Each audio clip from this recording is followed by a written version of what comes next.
Rev up your engines!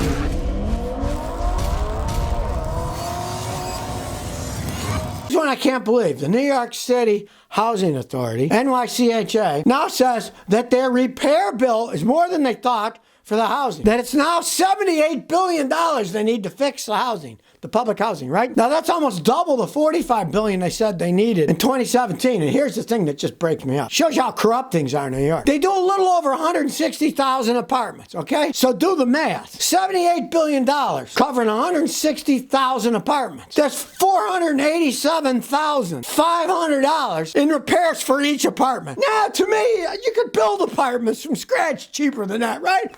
But this is just to fix them because, of course, it's New York State. It's taxpayers' dollars. It's corruption endemic everywhere. I'm sure. Hey, Benny, can you fix these apartments? Yeah, I can do them for $500,000 apiece. Hey, what a deal. Come on. Give me a few thousand, will you? Hey, I needed a swimming pool for the kids, you know?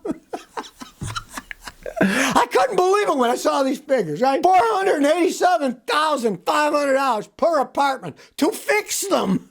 What are they doing, putting jacuzzis in them or something? This is what happens when the government gets involved in stuff. Graft, corruption, money just flushed down the toilets. Maybe they're getting fancy toilets too, I don't know. Energy-saving toilets, water-saving toilets. Who knows what they're doing? Almost 500 grand per apartment. Man, I'll tell you, I'm glad I left New York a long time ago.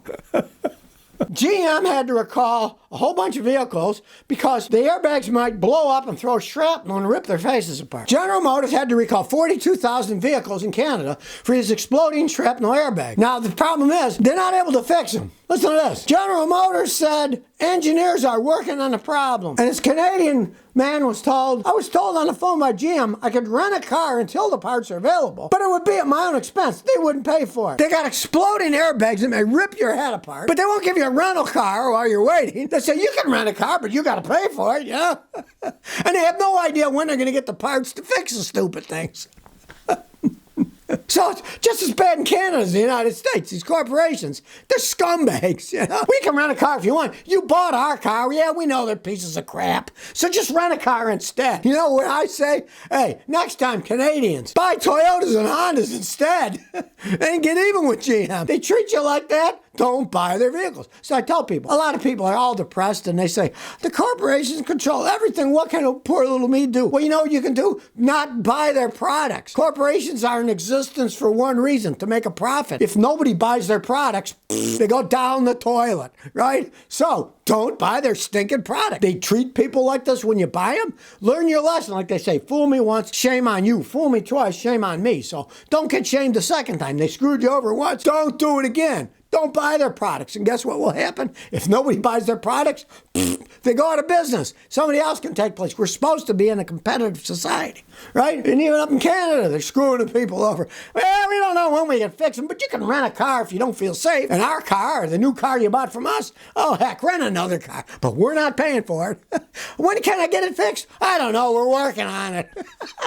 Pete W. says, my Honda Pilot's feeling sluggish when it's cold. Scotty got 2013 Honda Pilot 3.5. No check engine light. It's sluggish when it's cold until it hits 2,000. It goes okay. I changed the fuel, the cap, and the spark plugs. Doesn't help. What could it be? Two things. Watch my video. Make your car run better with a little spray cleaner. You can clean the mass airflow sensor. You can clean the throttle. That might fix it. If it doesn't, buy some of my friend Bernie from Albuquerque, his ATS fuel cleaner. You can Google it. Put the bottle of it in your gas tank and just fill up with gas and drive. That will clean the carbon out of the fuel injectors. And a lot of times, when there's carbon in the fuel injectors, when the engine's cold, it dribbles, it doesn't run right, but once it warms up, it heats up, and then it sprays better. But try the spray cleaner first. It's often just a dirty throttle or dirty mass airflow sensor. And of course, check your air filter. I had a customer once brought me a car. He failed his emissions testing in Houston, and the first thing I did, I popped off the air filter cover, and it's covered with black crud. Couldn't suck at all. Put a new air filter. That fixed all his problems too. So never overlook the obvious when it comes to cars. Look at the air filter. It could be all clogged up. Doofin says, I accidentally shifted my Corolla Cross Hybrid hybrid into park while driving. Should I be concerned? I wanted to put in P for engine braking, but I shifted into park. I heard a clicking noise, but immediately shifted back to drive. It seems to function fine. Park mode works fine. Do you think I heard anything? No, you didn't. And here's why. You got a modern car. You got a Toyota Corolla Cross Hybrid. They've only been making those for a short period of time, right? Those modern ones have safety devices in them. You put it in park, computer will not allow it to actually go into park while you're moving down the road. It's got software safety, so you heard clicking noises, but that was just the computer stuff making relays turn on and off, not to allow it to actually put the transmission in parking mode.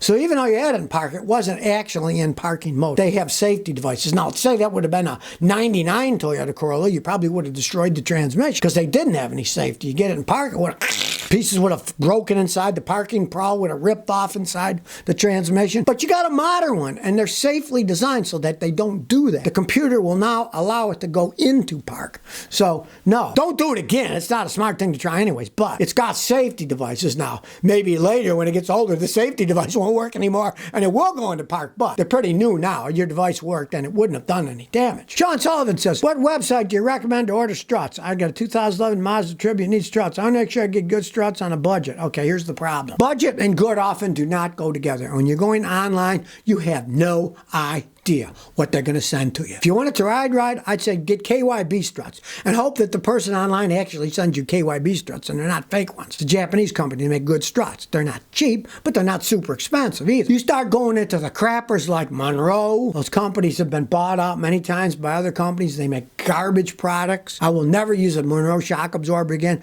I used one years ago, one of my Toyotas. This thing lasts 10,000 miles and wore out. Absolute crap. You want to use decent ones. It's a lot of work. You're going to go through all that trouble. Don't save like $20, $30 here, because if you do, you'll kick yourself. And all the Chinese-made struts, they're all garbage. And most of the stuff online is Chinese. Site says I got a 03 Toyota Sienna. I had a P0420 code. That means inefficient catalytic converter. I got a new cat. No exhaust leak, keeps coming back. What should I look for? The catalytic converter code means it's not working efficiently. If your catalytic converter is overwhelmed by crap, it won't work efficiently. If your engine is burning oil, it won't go efficiently. If your engine is running too rich or too lean, it won't burn efficiently. So, go to a guy like me, have him hook up his fancy scan tool, take it for a road test.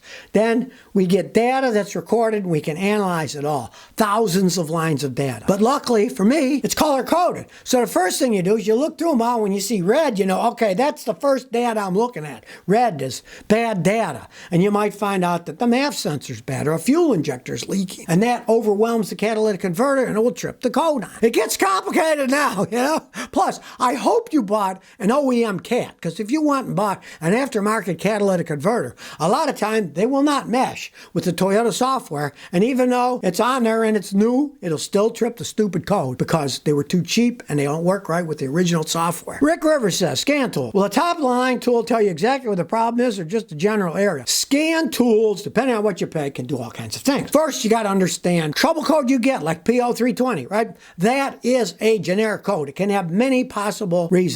But you take a top-end scan tool. I've recently been testing out this Autel Ultra EV that does EV and regular cars. Right? Now, it's a $5,000 scan tool. It's not cheap. It has a whole system that you get the trouble code. It'll give you all the TSBs, any recalls, and then it will show how to fix it. And they have a deal in conjunction with Motor where their data system's on there. So then you click on help, and it'll show you where the sensors are, how to test them. That particular scan tool, the Autel Ultra, it's got a built-in oscilloscope, digital meter, waveform generator, and since it has all the directions too, you can really use something like that to fix everything on a car. But it's an expensive scan tool, and it's made for mechanics. If you want to become a mechanic, my advice is get one of those first, because your learning curve is going to be so fast, you'll be able to fix them a lot faster. But normal scan tools, they give you the information, it's generic.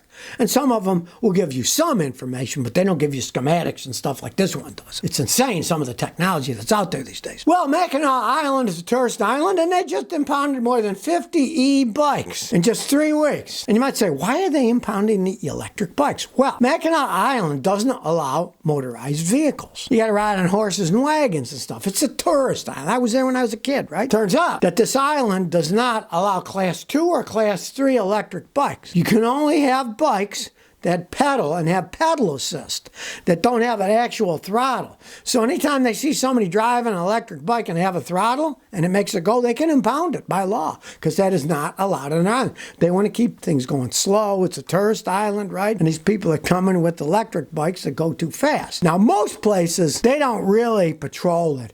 I guess if they go over 20 miles an hour or something and they're class 2 or class 3, legally, they're more electric motorcycles, and there's different laws that follow them, you know. Most places, they don't even do anything about it. The police don't care. They don't enforce anything. But on this Mackinac Island they did, they found that people with the throttles on their electric bicycles, it's illegal. You can only have pedal assist, and you can only go a certain speed. Now, there is one disclaimer that if you have a mobility problem, something's wrong with you, you don't have the strength to pedal a bike, then you can have an electric assist one that has a throttle, you push the button. Of course, they have to have something like that, but they can still only go a certain speed. And on Mackinac Island, even if you have a level 1 electric bike, you still have to get a license. Well, technically, they're motorized vehicles, so I mean, almost all motorized vehicles are supposed to have a license. You see these kids driving little scooters and stuff, they're technically breaking the law. Anything that's on the road, what if it hits somebody, causes an accident? You need insurance, you need a license so they can find out who did it. So it's only logical, right? And on this island, they don't want anybody to go too fast. So